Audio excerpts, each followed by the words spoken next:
Welcome to Pigskin Platoon. So we're your hosts. I'm Boston. And I'm Christian. So we talk about it all. Dynasty offense and defense, who to start, who to sit. We also talk about trades, rumors, rookie drafts, and breaking news on players and coaches. Draft, deploy, dominate. What's up, guys? What's going on? All right, today we're doing our top 10 rookies. So I got a couple guys right off the back. So we got two with, I'm going to start off with my top two here. Um, I got Red Murdoch, and I'm going to go ahead and take on Jonah Coleman as well here. So these guys, I think they're going to be really good in the league. With the Broncos having Alex Singleton aging out pretty much, he's been in the league for a long time. Red's there to take over that position, or at least to help fill in for him. I think he's going to really step up once Singleton retires. I think he's only got 2 years. I think he re-signed a 2-year contract with the Broncos. So at that point, we should be there. He should pretty much take over. He's very physical. He's really good at the run stop, and yeah, I think he'll tear it up for them. You got anything to add on that one? No, I do like Red Murdoch. I was actually when both of us were watching the draft here, there's a lot of guys that just we weren't expecting to land at certain spots, and we made those jokes of uh if we were gonna hit on any of them or not. It's fun to do mock drafts because it's just what you think is right for certain teams, and I think with Red Murdoch being in the position he is now, I think that's actually a really solid plus for him. Yeah. And I really liked where he landed at because you're right. Like he's definitely getting older, so Red Murdoch is definitely going to learn and develop into being that linebacker that they're going to need to rely on to Mm. stop offenses. And I really liked him. We talked about him in our first video uh, being a sleeper. And hey, look at him now. I think he'll do great. And then I have Jonah Coleman. Big thing with the Broncos running back room. Is J.K. Dobbins has not completed a full season and without being injured and missing a portion of it. I can't say anything really significant because he's missed a whole year from an injury and he's only missed a couple games. So I think with that being said, RJ Harvey will definitely be a running back one for the team, and then Jonah Coleman will be right there for that RB2. And looking at tape on him and looking at how physical of a running back he is, there's a very good possibility that he could potentially take that RB1 spot from him because RJ Harvey's a good running back, but he's a receiving back. So I mean, I don't know, maybe I'm being a little overly negative about J.K. Dobbins, but J.K. Dobbins is definitely injury prone, so I feel like, RJ will take over. Yeah, I like to think that J.K. Dobbins could have a good year for once. It's just he's always been trying to keep staying alive out there, just trying to fight through any of those injuries and trying to prove himself still. I think with his age getting up there now too, you're right. I think RJ Harvey could be RB1, probably middle of the season, early to middle of the season, depending on how it goes with Dobbins. Hopefully, Dobbins doesn't get injured. No. For my sake, I hope he doesn't. Mhm. He's um, he's a you great know, running back. yeah, he is, and we can't discredit that. But at the same time, with Jonah Coleman, I just don't see how they're going to. I don't know how Sean Payton is going to just let Jonah Coleman sit as the RB3 to get the start of the year. I That's just my opinion on that. But at the same time, I you know I don't know if they got Coleman. There's must be a reason why they didn't have a lot of faith in RJ Harvey. RJ Harvey had a really good rookie season, but at Mhm. the same time, I don't know.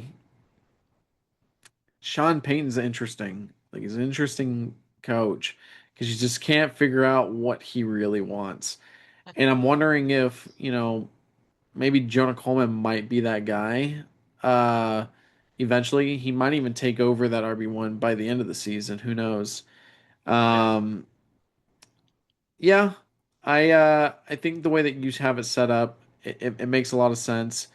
I just think that I just can't imagine Coleman sitting at the RB3 position Yeah. for a long time, for a whole year. I'd be baffled if he does. No, I know. Just real quick, move on to your guys, but Sean Payton does these weird packages when he plays. He's done it since he's with New Orleans, and it's just been like, okay, this package, we're gonna go in a heavy package, and we'll have Jonah Coleman out there, and then we'll have like, oh yeah, he's just, yeah, like you said, he's a different type of coach. Yeah, So, that is true. I think he just keeps trying to figure out which guy is going to be the guy that's going to be like. I think he's trying to find, without him coming out and saying it, I think he's trying to find like the next Kamara. And, there's not going to be anybody that's ever going to be like Kamara. no, Alvin was like a special running back. it And was. with what they have in the Broncos, I don't know. Like you said, they just keep rotating different running backs until he is satisfied enough. And yeah, he did that. He did that like the last year as well. He just Hmm. kept just rotating and rotating and rotating different running backs until, RJ Harvey was pretty much the guy. Yeah. All right, who do you got, man? All right. So my number one guy on our top 10 rookie players, I have Ruben Bain Jr., edge defensive line. Just as a production wise, 2023, he had 44 tackles, 12 and a half, I'm sorry, solo tackles, and then 7.5 sacks and three forced fumbles. And then he got slightly injured in 2024, which then caused him to go down a little bit. So he had 23 tackles, 5.5 solo tackles, and then 3.5 sacks. So he still was able to put up a good amount of sacks still. And he actually broke out big time with 52 tackles, 9.5 sacks, and double digit uh, solo tackles as well.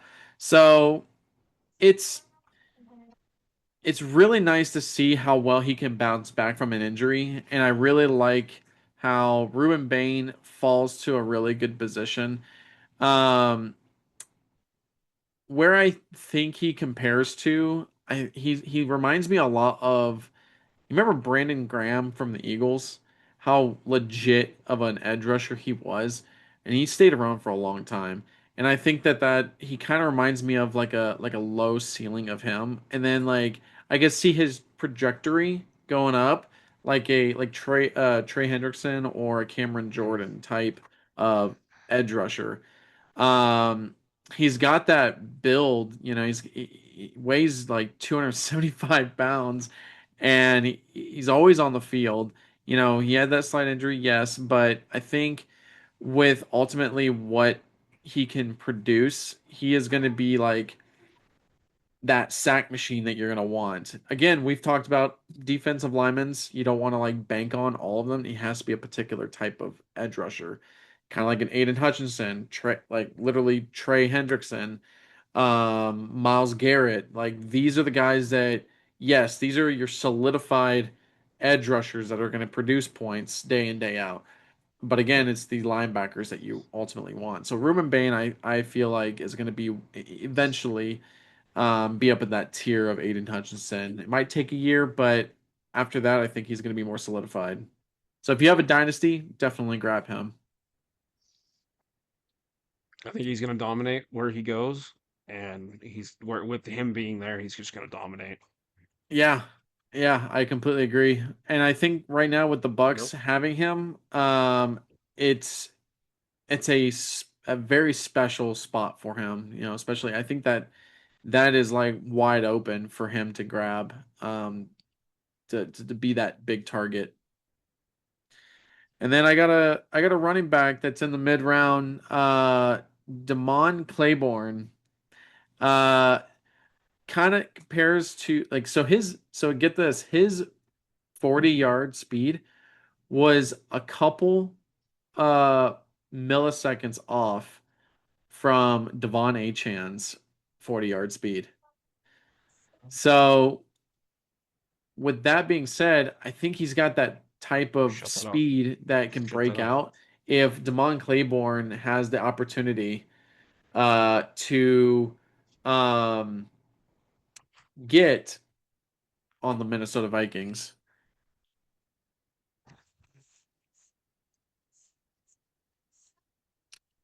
So right here it show like so his career totals back in college, he had 558 carries, 2,599 rushing yards, 26 rushing touchdowns, 4.7 yards per carry with 55 receptions, 424 receiving yards, and two touchdowns. That's all in 2022 to 2025. So he had year to year breakouts. And Mm, I think 2024 was his like true moment. He had in one season, he had 228 carries with 1,049 yards and 11 touchdowns, adding only 23 catches, two touchdowns, and 254 yards all in one season. Um, and he pretty much duplicated that into the next season after that, but just only with 10 touchdowns as well. mm, Um, yeah, I think he is a sleeper. If you can get him in the third to fourth round, he would be a very promising running back with aging Aaron Jones, and I just don't even know with Jordan Madison. yeah. Like I don't know if they're gonna pursue him for the future, but I think they somewhat kind of got a steal out of the draft, the Vikings. Yeah, they did. I agree. Yeah. All right, so who do you have for your next pick? So the guy that I got next is Dylan Thieneman. Who? Everybody expected him to drop to the Vikings, and even me myself, I'm like, all right, he's there, he's going to be taken, and then nope. And I think he went to one of the best, a really solid defense, and I think he's a solidified starter right off the back because a lot of the guys that he's facing are going to like potentially take the reins from for as a safety. Is you got Cam Lewis, who's been in the league for about 7 years, and Hicks. Hicks is I've only been there for a couple years, so it's not too bad, and he's produced. But I think you look at Dylan Thieneman's stats, and he's done extremely well in college. So let's look his stuff up real quick. Yeah, Dylan Thieneman, man, what a dude! Like, couldn't we thought he was gonna go to the Vikings, but honestly, like, if it wasn't like not for the Vikings, the Chicago Bears was honestly a next best spot for him. I Hmm. didn't see that coming. I didn't think Chicago was gonna go after him, and I ultimately thought the Vikings were gonna have him in the bag. They might even had their eyes on him the whole time, but Hmm. yeah, Chicago just got even more scarier with that back defense. They did. Yeah. So his stats real quick. Yeah. So out of his 3 years, he had 302 total tackles with 188 solos. Um, I mean, to me, like he did great. Like his first year, 106 with 74 solos. Second year, 104 with 70 solos. He kind of took a dip in 2025 with 92 and 44 solos, but he's got a good defensive coach around him going into Chicago, and he's just gonna improve. He's definitely gonna be a guy to pick up. That's gonna be worth probably an earlier draft in your rookie draft. Yeah, I would say he would probably go um honestly like third round. Like Hmm. if anybody out there is needing like a defensive back or like just wants depth and they have an earlier to mid third round.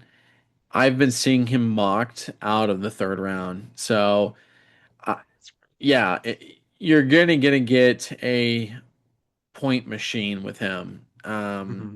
No questions asked. Like fits right. He's gonna fit right in with like Talanoa Funga. He's gonna fit in with Kobe Bryant. He's gonna fit in with and Kobe Bryant's even on the other side of that field now with Chicago. So now that's even scarier with the fact that Chicago's got the defensive back covered big time. Hmm. So yeah, I think they won that pick when they got him. I agree. And if you can get him, like I said, in the third round, go for him. If he's sitting right there, get him. You want a guy that's going to produce you tackles, and that guy is going to be a tackling machine. He will be. Who do you consider? I got my man, Jadarian Price. His career total was from 2022 to 2025, 230 carries, 1,300 plus rushing yards, 5.5 yards per carry with 10 plus touchdowns. The only reason why he didn't get any more than what he did is because he was behind the other man, Jeremiah Love. And honestly, there was a video. It was a video. I don't know if you've seen it, but Jeremiah Love was asked if he was the better running back, and he said no. Jadarian Price is the man. He said, "Have you not seen how that dude balls out with his run game?" I was like, enough said. Hmm. Yeah, I'm super excited. Like as a Seahawks fan, like I've gotten more excited and I should have seen this coming when I saw where they were interviewing all these other running backs like Jonah Coleman and Emmett Johnson and a couple other guys, but they never really like interviewed Jadarian Price, and that was a huge smoke mirror. And I should have been like, there's something suspicious there. If they're skipping Right. on that guy, like, come on. Hmm. So right now, like, kind of like, so the highest ceiling that I can see him in is becoming the next like Jameer Gibbs, but more like on the path of like Tony Pollard in a way. So like Yes. because of the running back situation in Seattle, you got Zach Charbonnet coming back, halfway through the season. So who knows if he's going to be able to even get the touches. I mean, he will definitely get 100% the touches, but he might go like 50-50 at the moment with Manuel Wilson. Or if he balls out better than Emmanuel Wilson, which is a good chance, then I can see Jadarian Price taking that spot and holding that spot until Charbonnet comes back. And then we'll have to see what happens with Charbonnet, and we'll see if they want to roll with Charbonnet and put him back as a 50-50 split backfield. But I'm super stoked for him. He's another guy that you you got to look at back when him and Jeremiah Love played. Hmm. He's got lower mileage on them legs than Love does. So, and I think you've mentioned it once before that Love was out there almost 90% or 80% of the time. So he's Yeah. got a little bit more wear and tear over the years with Price, which makes it even more of a sneaky grab in the maybe mid, and he's projected to even go, but like sneaky grab mid to late first round. So yeah, you definitely have that possibility of a future dynasty slash fantasy production out of him. I noticed a lot of people had him mocked to you guys in the second round. Colton Hood was always mocked to your guys in the first round, so it was uh it was interesting to see Colton go off before or get taken off the board before there, and then as soon as that pick came in, I'm like, this guy's solidified. He's gonna do outstanding this year. So Yeah. Yeah, I'm super excited. Me All too. right, so what's that? No, you're good. Okay, go ahead with your next guy here. All right. I got Peter Wood going to Kansas City. Defensive tackle, edge out of Clemson. Oh, this guy's really. I think he's going to get trained behind, or he's behind a good defense again. He's got Bags defense, who is notorious for throwing some really crazy things out there, and he's really good. So Wood is really good at run stop, and that's one thing that I think most teams are going to need now because of how effective the run game is starting to become in the NFL, or at least how much more appreciated it seems like it's starting to become. That Yeah, so they need him for that run stop because he's got some pretty good guys that he's going to wind up facing. And then who better to mentor or to be mentored by other than Chris Jones?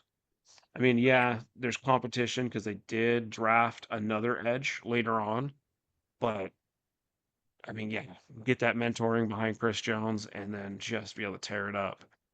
And then his stats he had in his 25 season, he had a total of 30 tackles, 9 solos. He got 2 sacks out of them. Following year, a little bit of a dip on how many with 26. And oh, sorry, that was his 25 season. I apologize. First one, 24 season, he had 26 total tackles, 18 solos, a forced fumble with 3 sacks. And then his first year, he had 26 total tackles, 13 solos, and then another forced fumble, no sacks. But I think there's a lot of potential here with him, and he's definitely a guy to keep. He'd probably be somebody to draft a little bit later in your rookie drafts, but I think he's going to be really solid. Yeah, yeah, like you said, Chris Jones in front of him as a mentor, that's a perfect spot to be honest. Mhm. Yeah, they definitely needed to get someone pretty, they needed someone to be prepared for. So when Chris Jones retires or leaves, they have someone that's gonna kind of take over. So that was a good grab for the Chiefs. So who do you got, sir? All right, so my next guy, he's a little bit more under the radar at the moment, but Trey Moore. I talked about him before. I really liked him. I was actually kind of shocked that he went to the same place that I feel like he's gonna have some competition with, but maybe not so much with Jacob Rodriguez. But Mhm. Trey Moore, his hybrid is what a lot of teams are looking at now. And when he played for Texas. Moore is one of those modern defenders that a lot of teams build around.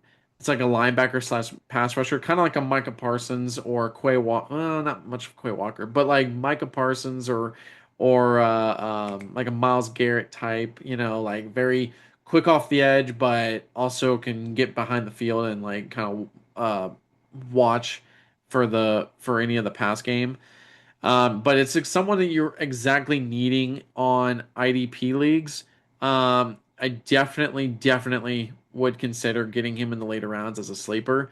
His career totals in Texas from UTSA to plus Texas, he had 150 plus total tackles, 40 plus tackles for loss, 20 plus sacks, multiple forced turnovers. His breakout season was actually at UTSA in 2023 with just alone 45 tackles, 17 and a half tackles for loss, and 14 sacks. So the dude's a turnover machine. The dude is quick. He had a really good combine. I really liked him. I like I said to you before, like I compared him to like a Micah Parsons. Hassan Riddick is another person that I compared him to. I'm definitely looking at him as a sleeper in my dynasty as well. You're gonna get rewards out of this guy. You're gonna get sacks, tackle for losses, and forced fumbles. So that's all you want in a edge slash linebacker position, kind of like a Will Anderson in a way as well. Um, Mhm. so if he gets the opportunity, he's not gonna fail. Yeah, agreed. All right, so who do you have? So I got next. Jacob Rodriguez here. We'll just tackle this one right here. Yeah. I think Jacob Rodriguez is going to be that guy that's going to Miami Dolphins is going to have a solidified defense this year. Once to me personally, I think Jacob Rodriguez fell too low in the draft. Maybe it's a little bit of bias on me. I love this guy ever since I started watching his tape, and he was really good. I mean, through his whole entire career, I know, yeah, 315 total tackles, um, 6 sacks, and 13 forced fumbles with 6 interceptions. This guy is going to absolutely light it up in the backfield, He and is a he's going to. monster. He is, man. I'm more disappointed my team didn't get him, but um, he. I don't know. That whole rebuild in Miami, he's just going to do great. He's going to Yeah. give that defense a good step up and help out that offense with having a solid defense there. Yeah, I completely agree. I was shocked of how well they drafted. I really think they did a phenomenal job on their defensive drafting. Um, Offense could use a little bit more work, but they really made sure that defense was covered. Hmm. They did. Who do you got next, sir? So, real quick, I got another guy, Oscar Delp, tight end, came out of Georgia. His stats, uh, or I'm sorry, his career totals, it wasn't like anything crazy, but I really like this guy. 70 receptions, 854 yards, and 9 touchdowns in total 4 years. Um, He's very athletic.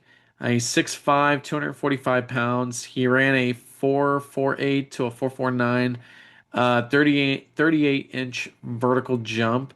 Elite athletic score at a 9.8. He actually got drafted in the third round too, at the 73 pick to the Saints. And I think that this guy, the reason why he didn't have the production as he did, you know who was in front of him in college?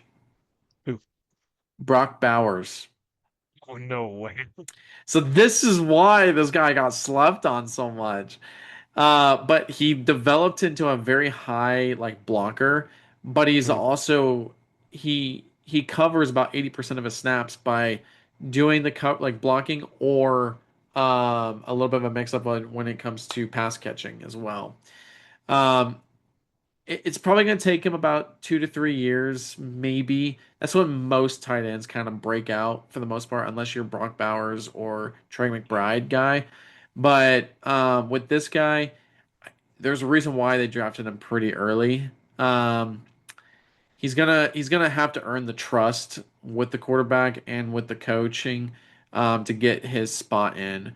So yeah, I think that this guy is going to be a future tight end one on the Saints, but I think that he will be a guy that you could probably get maybe in the fifth round, maybe fifth or sixth Mhm. round.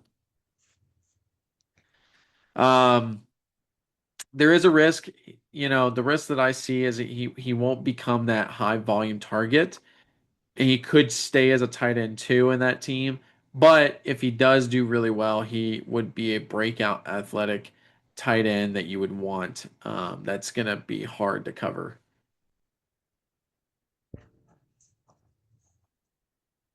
Yeah, it's always good to have good tight ends out there. I'm a Yeah, tight end guy. I'm gonna be honest with you. I see his path kind of leaning more like a Dawson Knox type Hmm. path. Hopefully, with this like path that he's going towards now, hopefully it's a little bit more than a Knox. That's where I kind of like. I feel like he would be like a Dallas Goddard like promising type tight end. All right, so who do you Yeah, that have sounds good. as your next guy in line? Next guy I have in line is Anthony Hill Jr. I think Anthony Hill Jr. is going to be really good.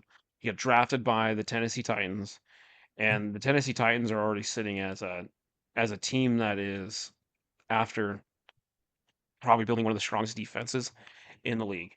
So we Robert Sala is a really solid defensive head coach, and yeah, I'm excited to see what he has to do.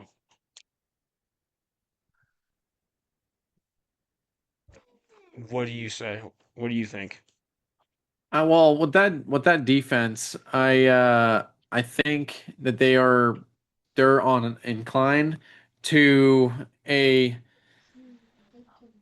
as a powerhouse for a defense. I mean, it's been kind of like a slow build for a little bit, but I think with Anthony Hill, I think he's gonna kind of like bring in that aura to get everybody moving, and he's gonna kind of show up. Because honestly, like I look at that defense, and there's not like a whole lot of like standout wow defensive players on that team.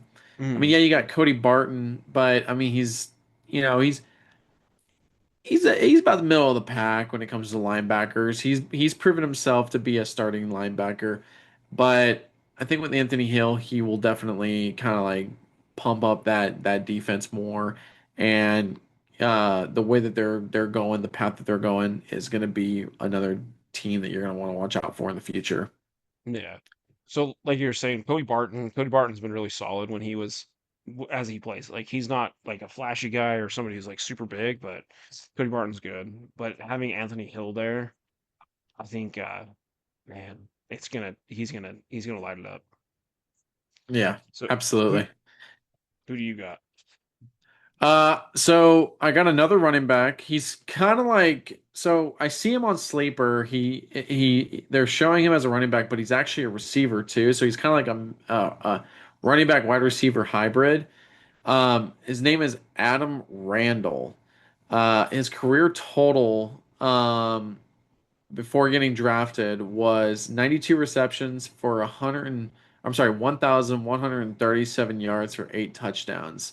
So, yeah, he doesn't have a whole lot to show, but I think with him being technically behind Derrick Henry, I think that that's going to be a really awesome duo between the two of them because there's been a lot of saying that he kind of has that he's got that like weird mixture of like Cordero Patterson. Um, and I really liked Cordero Patterson. When he played, he did a lot of good things for a lot of people's fantasies and dynasties. So I think that that will kind of boost up his dynasty. Um, like it'll intrigue a lot of people to want to have him. Um, He's 6'2", 210 pounds, strong physical build. He had he was a former five-star recruit. He's very explosive off the line. Um, let's see. I had it written down as he might go early than most of what I would expect Yeah, since Derrick Henry is back there, but he's a good blocking wide receiver. He definitely knows how to run slot routes. They're probably what you'll get out of Randall is jet sweeps, screen passes, some dump off routes. So he's going to get those short touches, a lot of catches. So that's probably where you're going to want to thrive in having someone like him. Like I said, hybrid of like a gadget receiver type deal on those like special plays, which, yeah, he's kind of projecting a little early in Dynasty, but I think he's going to go probably around, I don't know, fifth round, maybe. Is where I've kind of been seeing him fifth to maybe sixth round, maybe yeah. middle to late pack or Mhm. early part of the back pack. But yeah, I really like him. Who do you have next? So I'm going to be taking on my next offensive guy here with Eli Stowers. I personally think he's probably the best tight end in this draft class. Okay. And I think more of my knock, I think Sadiq's going to be amazing. He's a freak athlete. He's going to do great. But I just don't think he landed in the greatest spot. And Eli Yeah. Stowers to me did. Um, the Eagles utilized their tight ends pretty well. And then who not to, I mean, sitting behind Dallas Goddard, and I think Dallas Goddard's great. I personally have always liked him in fantasy. He may not be like a top producer like a Travis Kelce with that, but man, when you needed him, he was there. So I believe Eli Stowers is going to go there, and he's going to give Jalen Hurts that receiver that he needs there as a tight end. What do you think on Eli? Yeah, yeah, no, Eli was a favorite for sure.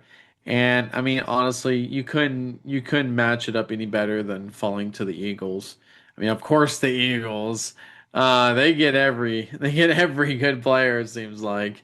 It feels like it. Um, yeah, it feels like it, right?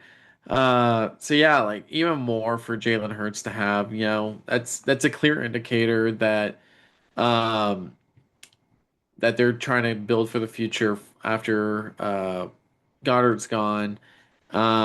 So yeah, I think it's a solid pick. Second round, I think that's where he's pretty much projected at in sleepers. So Hmm. he is a structured tight end that you want. I don't know with as many weapons on the Eagles. I'm not confident that he is going to get the production um like Trey McBride or Brock Bowers type, but maybe if he is favored to Jalen Hurts, it could develop into another kind of like Travis Kelce and Patrick Mahomes. Yeah, But I don't know with the like I said the amount of weapons there. I'm not sure if he's going to get that production immediately. yeah, yeah. I can see that. Yeah. He'll be one of those guys that we'll find out definitely when the league starts. Especially So with especially got with real quick, sorry. no, you're Especially okay. with you have Makai Lemon there now too. Like That's that's true. just more of a production just keep up with. And I think the big thing with him doing that with is because we all know AJ Brown's going to the Patriots. I Yeah. don't like seeing him in the AFC, but you know, I think we all know that's where he's going, and if he doesn't, I'd be a little surprised. Yeah. So giving the Eagles as many weapons as possible with really good wide receiver, good receiving tight end. And if you look at their division, that whole division took all of the top Ohio State guys. So, As always, pretty much is either yeah. Georgia or Ohio State. Hmm. So, all right, sir, who do you got next? So we all know this guy. He's more than likely going to surpass Wandale Robinson for the Tennessee Titans, rookie wide receiver Carnell Tate. Honestly, couldn't have landed any better than Carnell Tate getting that easy climb to the wide receiver one position. Hmm. Career totals, he had 130 receptions, 1,800 plus yards, and 11 touchdowns. Um, Dude's a very smooth route runner. He's 6'3", 195 pounds, strong hands. He's got very good control coming down with the ball. Um, so yeah, he checks pretty much all the boxes as Hmm. a trusted receiver to get you points. And it's if you look at the history of the Ohio State, I don't know if you know this, but the last few years with the receivers that came out of Ohio State, Garrett Wilson, Chris Olave, and JSN. Did not know that. Yep. So, and here I am again. I'm pretty much comparing him the closest fit of what he can produce for Cam Ward is Chris Olave. I think he's pretty much like the same structure, the same build, very smooth and effortless with his route running. And that this is where I think his path is going to elevate to the next like Chris Olave type of receiver. Your proven production in elite program of the Titans. I think that this team has built where they needed the parts the most I feel like they from getting the people that they needed through free agency and then getting the people they needed drafted, they pretty much maybe a hole here and there, but I think for the most part this team is going to be someone or some this is going to be a team that you're going to want to kind of like be biting your nails on throughout of 2026 season with the type of weapons that they're getting. Yeah, All right, so who do you have for your next player? I have a guy that I thought was going to be a sleeper at a wide receiver room, and he got drafted by what everybody calls the cheat code of fantasy football, and that is Skylar Bell getting drafted to the Buffalo Bills.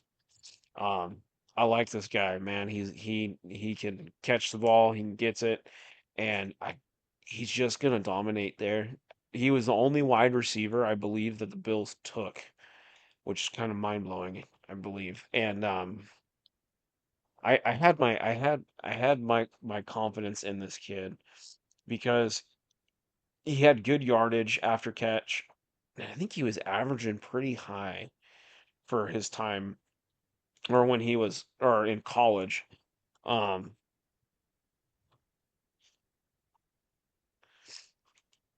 Apologize. Um, I think he's going to be a guy that's going to be a big difference maker for that team. I realize he's kind of sitting in the wide receiver two position, I believe, as a backup or as a little bit of a guy that's forget who he's behind, but I think once he starts making it onto the field, he's Josh Allen's is really going to start throwing him the ball and he's really going to start to shine, I would say. But he's sitting behind Khalil Shakir as that second for that wide receiver two position. So Keon Coleman's there with him, but Yeah. he's going to be another kind of guy that he's got a lot of weapons there with Buffalo. So Yeah, what? with Skylar Bell going there, like another really good sleeper slash like awesome landing spot for a rookie wide receiver to land with Josh Allen. I think he will elevate Bell to another level when he gets to production. And I don't think it's going to take very long for Bell to get to that spot. There's not a whole lot of competition behind DJ Moore. And yeah, DJ Moore is still kind of like somewhat in his prime. He's almost at the end of his prime, which then I think I think he was like a filler because I don't know. I wonder if the Bills really thought if they couldn't get the receiver that they wanted that their safety blanket was more, which they got in free agency, and um, it might take a year or two, but if you can get them sixth round, seventh round, like you're gonna have a golden receiver before long. As long Yeah, as he gets the production in about a year or so with Josh Allen, I think he will skyrocket to being a top receiver one day. Um, and who knows, he could thrive almost immediately and be that wide receiver too behind Moore. yeah, I could see him doing it. So, Yeah. but It's yeah. a good spot. Good pick. Good pick on Mhm. him. All right, sir. Who do you have next? All right. So I feel like this guy's got a really easy ticket to being a wide receiver one. There's not much competition there. And the guy that's in front of him right now, technically, he's also aging. I think he's almost about to be in his 30s. Is over in the with the Washington Commanders, Antonio Williams, rookie wide receiver from Clemson. His career totals I have is 210 plus receptions, 2,400 plus yards, 18 plus touchdowns. Um, with him being with the Commanders, like I said, it's an easy ticket for him to being that slot receiver and that high valued target. Um, you need somebody that's going to be able to be open versus Terry McLaurin. And Terry Mhm. McLaurin's almost on his way out of here. And there's just not much depth behind him that is trusted for Daniels. Uh, Again, he's 5'11", 190 pounds, so he's not like the biggest guy in the world, but he's a very quick, explosive separator, elite short quickness, strong catcher. He's a very, very good catcher. He broke out in his freshman year, and then it was just kind of like a huge indicator of knowing what he is like for for the future, pretty much. Uh, he the reason why he didn't have like the stellar performance either. I mean, he had a really good performance in college, and I think that's why the Commanders took him is because they know that the QB was not consistent in college for him. So there wasn't much leverage on that. So like if he had like Fernando Mendoza, like he would have he would have went crazy out there. Mhm. And his offense struggled in college too. So to perform that high of a level and still not have the greatest quarterback and not have the greatest offense for the amount of time that he was able to play, that says a lot for a receiver. And he's even projected to go in like the sixth to seventh round in most dynasties and fantasies. Well, I wouldn't even say fantasy, but like most dynasties. Um, so I would definitely suggest him as a good hold sleeper.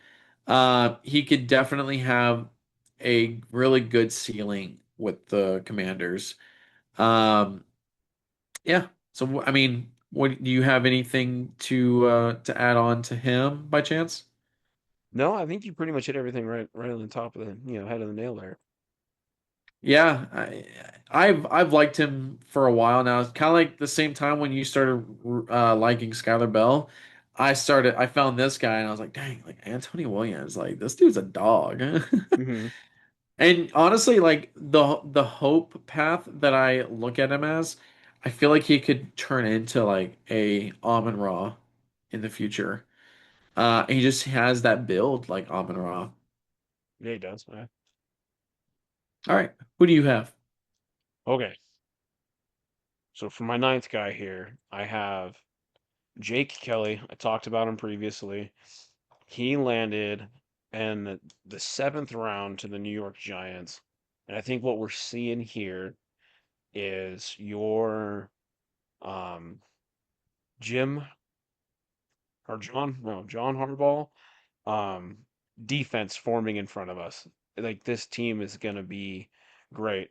I don't see Jake coming out this year and being the guy. I think he's going to take a little bit of development, but he's definitely to me a guy that will be a difference maker for the team and then for even your fantasy once like his full potential is unlocked for this team through their defense and how he's building that defense. Um, to me, Jay Kelly, I think he went where he should, but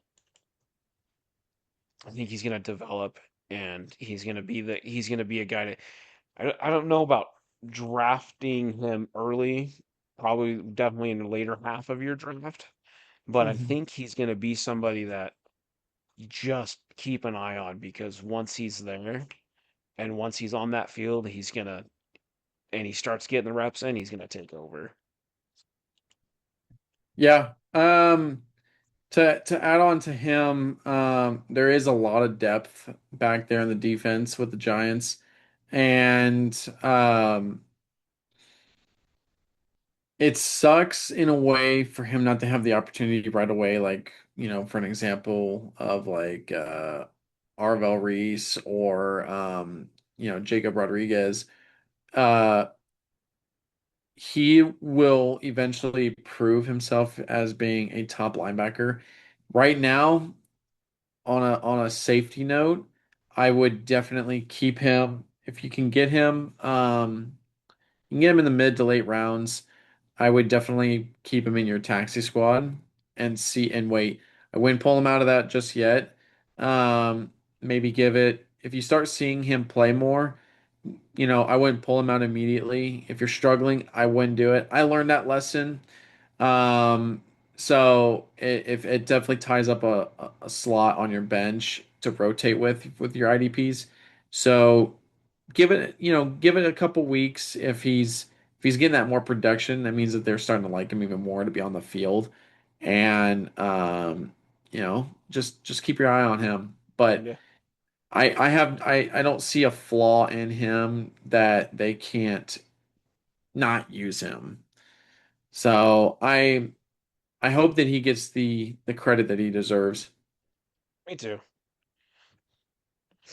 So, who do you got at your 10th spot? Ninth spot. Well, ninth spot. Okay. Yep, I got so at my ninth spot, I got a quarterback. A lot of people a lot of people would probably hate on me for this one. I And say I so. could be wrong. I'm probably swinging big time with the fences here. But the man that came out of Georgia and Miami, or well, got drafted out of Miami, it's Carson Beck. Hmm. Yeah, yeah, I'm already hearing it now, Boston. I'm already hearing it now. I'm hearing a lot. I'm hearing the eye rolls right now from a lot of Hmm. people. So his career included 7,500 plus passing yards, 50 plus touchdowns, and 18 interceptions.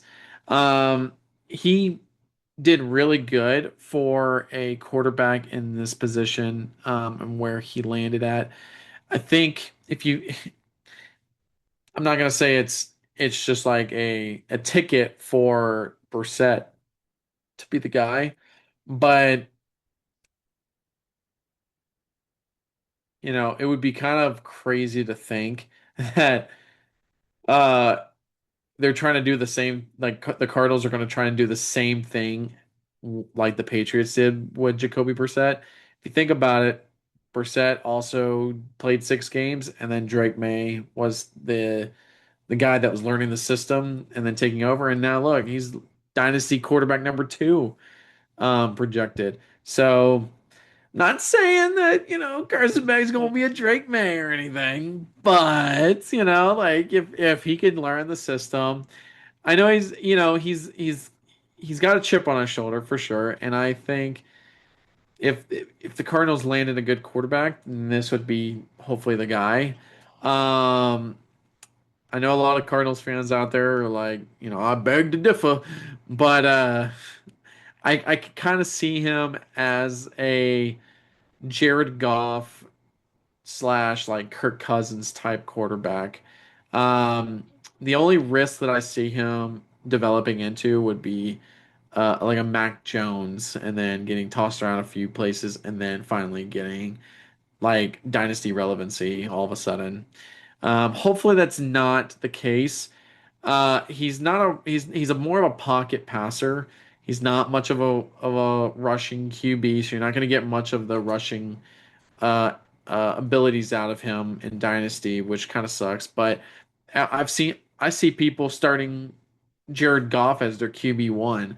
So if that's saying something, you know, um, this could be a possibility for Carson Beck in the future. Um, he's a low end QB2, so he would definitely be a flex to a super flex. I would not trust him as a for sure starter just yet. Wait until he learns. I guarantee you he's going to be learning the system and how the Cardinals work. And who knows, with the receivers they got, the tight end they have, and Jeremiah Love they got. I say this to you before, Boston. I feel like he could be he could be the guy that they kind of like cover up like a shield of Hmm. weapons, and protect and make it look like Carson Beck is like this big dude. Mm, And um hopefully it's not like the case of looking at him like that, yeah. but he does have a lot of weapons around him, and I can't see how he would just immediately fail at this. No. I mean, what, you got Jordan Love or Jeremiah Love that got drafted first overall. I mean, second, third overall. So, he's going to be set. I think they're definitely paving the way for him to take over that team. So, Yeah, he's going to be successful, I think. I think he's going to be yeah, successful. for sure.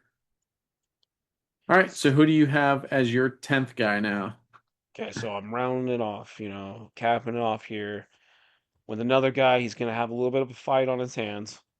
But I think when he breaks through, he's going to have that job, or he's going to be up there for sure. And that's Max Clare, tight end, went to Los Angeles Rams. I know they got a little bit of they got a good depth with there in LA with tight ends, but they got some older guys there like Higby, who's been solid, but he's definitely getting up there age wise. And I see Max Clare kind of stepping in and taking that spot, or coming pretty close to taking that spot for number one. Um, but you look at Max Clare's numbers from his 3 years that he played. Um, he had 116 total receptions with 1,329 total yards, 11 and a half yards per reception, and he's got 6 touchdowns. So I just see him doing really solid there. He's going to be that added weapon that Matthew Stafford needs to help. Yeah, to help. So, you got anything on this gentleman? I mean, you pretty much covered it. I mean, he definitely is the future. He could get more connected when the whole situation with Ty Simpson, if he gets the chance, the opportunity to kind of show him being QB1 after Matt Stafford's gone. Hmm. Um, I can see a duo building and forming, kind of like a Caleb Williams and Colson Loveland possibly. I could kind of see that happening. But yeah, Max Clare, like it was honestly like a really good draft pick for the Rams.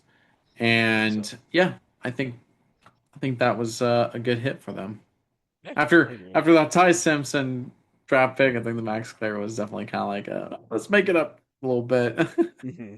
I know everybody in their division was probably beyond ecstatic to see them pick that guy or pick Ty Simpson because they're like, yes, not a super strong weapon there, but it is the Yeah. future for the team. So, Yeah, they had the chance to get Makai Lemon. They yeah, did. hmm, And they whiffed on that one. they did. All right, sir. So, what's your 10th pick here? 10th guy. So, my guy. A lot of people don't talk about him. I didn't really talk about him for a while. Kind of came on the scene a little bit, kind of sneaky grab right here in the later rounds. But I think he's going to be promising. You just wait. Out of South Carolina, we got a defensive back, strong safety, maybe slash free safety, depending on where he sits at. Jalen Kilgore. It's the man. Hmm. His career total tackles were 230 plus tackles, 10 interceptions, 18 pass deflections. He's a 6'1", 200 pounds, versatile safety, high football HQ or IQ, ball hawking instincts, and strong and a very, very strong tackler. He is the key that you want.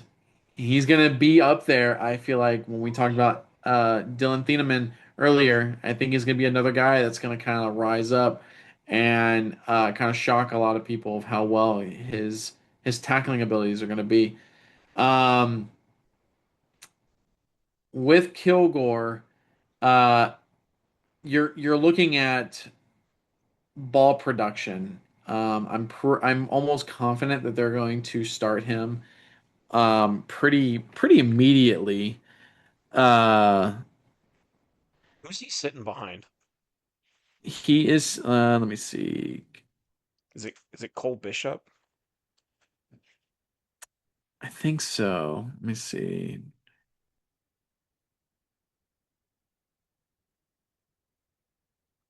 Nope.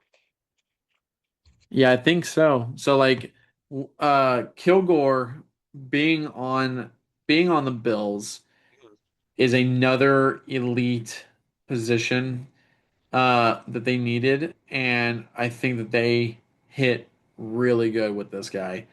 I've compared him watching his tapes to another favorite of mine is best case scenario if he produces like this, but Antoine Winfield Jr. When Antoine got drafted years ago, I was like, man, this dude is going to be the next Earl Thomas.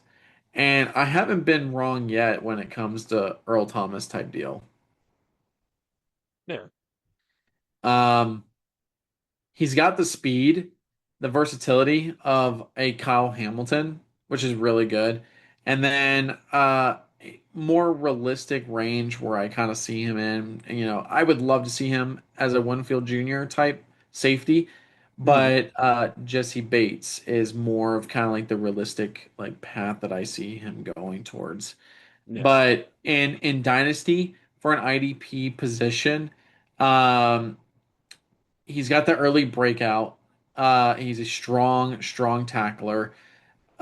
He's got very good ball skills. So that ceiling is already through the roof, in my opinion. And Hmm. he will eventually be a full-time NFL safety. Yeah. The only thing that I kind of take away from like just kind of like just be on the lookout for is uh where he landed at, they rotate through replacing defensive backs a lot in Buffalo. That's true. Um, he's really got to prove to himself that he belongs in that spot because if he doesn't, like I don't know what they're gonna do with him. But I definitely like him as a strong start, probably midway through the season. But I would definitely hold on to him as a if he can fall to you another one, sixth to seventh round, he's a guy that I would definitely want to take Yeah. and sit on the taxi squad and see what he can do first. That's it from us today. Pigskin Platoon, where football lives. And hot takes fly like bad trades. Two voices, one game. We'll catch you on the next snap.